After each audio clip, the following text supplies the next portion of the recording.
I'm David Hamstra, and I'm here at the Center for Adventist Research at Andrews University with Dr. Merlin Burt, who is also one of my professors. You teach, among other things, development of SDA theology. Yes.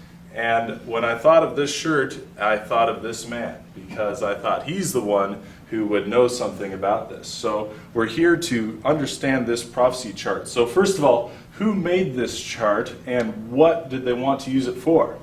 Well, this is generally referred to as a Millerite chart. It's the 1843 chart put together by Charles Fitch, and Apollos Hale also participated in its production. And it was used by Millerite ministers to present the understanding of the soon coming of Jesus about the year 1843. We don't know exactly how many were printed of this, but probably more than 300. Wow. There may have been a second printing. Today there are maybe only, well, there are less than a dozen that are in existence. And this is probably the best chart as far as color goes of the 1843 chart. So would it be fair to say that this would be their version of PowerPoint? You know how Adventist evangelists have to have their PowerPoint.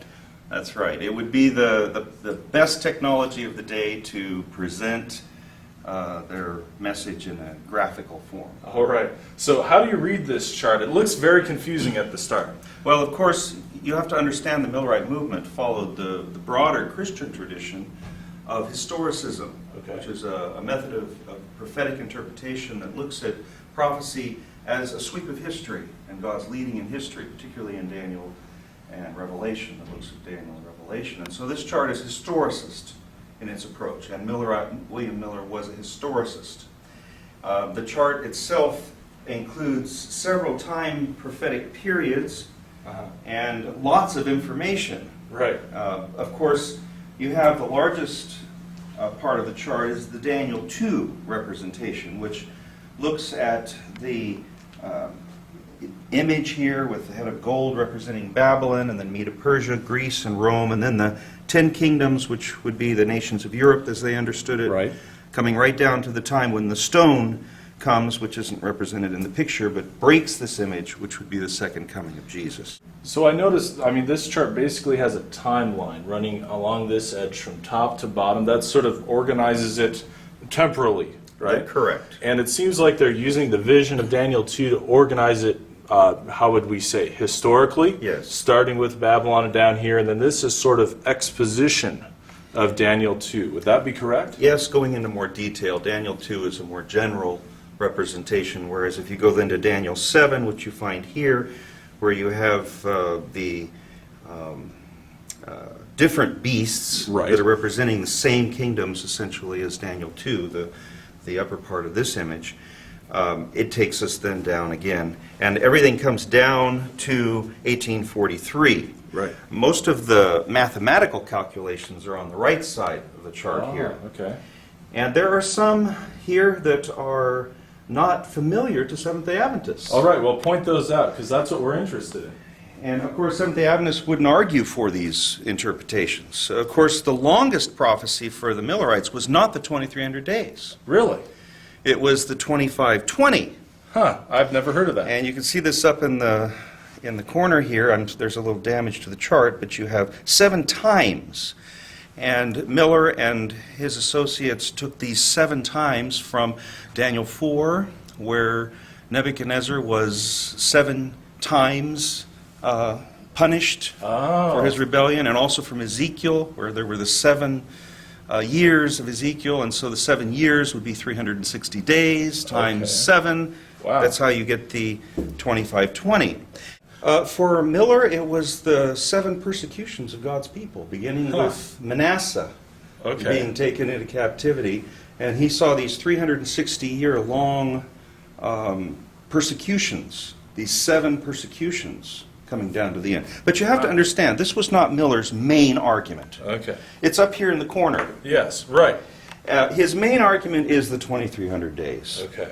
And that would be very familiar to Adventists, except that these numbers at the end look a little different, don't they? They don't add up the same. Yeah.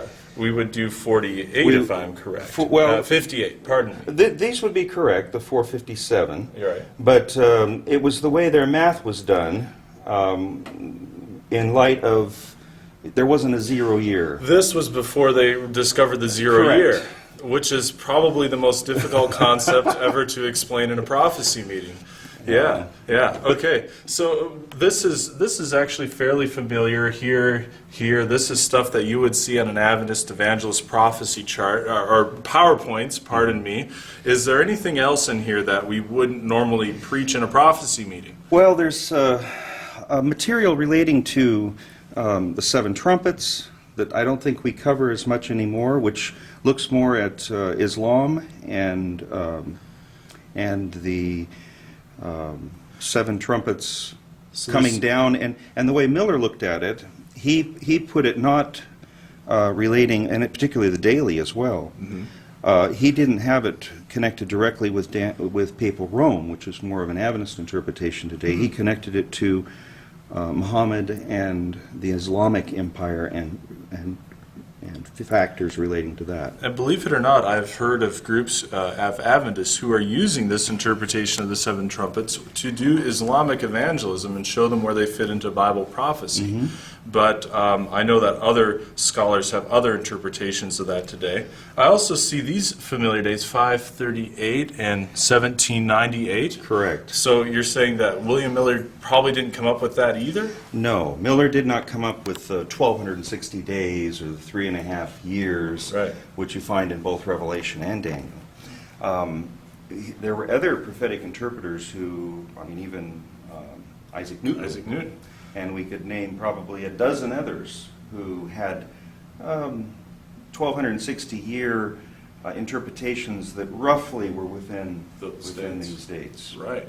So what here then represents the core of Adventist belief that would have come out of all this prophecy teaching? Obviously, all this is not in our 28 fundamental beliefs. Correct. What would be?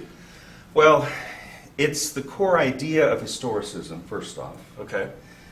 We kept in the long Christian tradition of historicism, which most Christians have abandoned. Right.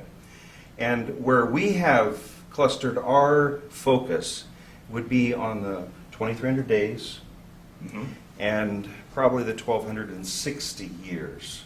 Right.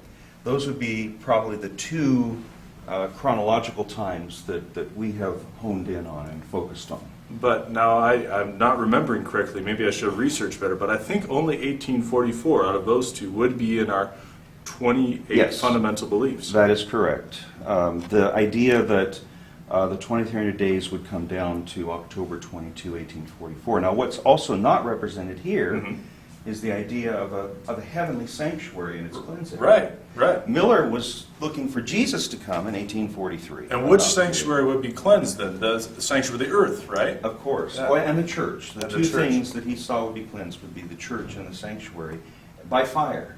Right. The earth would be cleansed with fire, and God's people would be glorified and caught up to meet him. So for him, about the year 1843 was a terminus. It was the end. And for Seventh-day Adventists, we see 1844 as the beginning of the end. The beginning of the Beginning end. of the end. Yeah. That's right. Very good.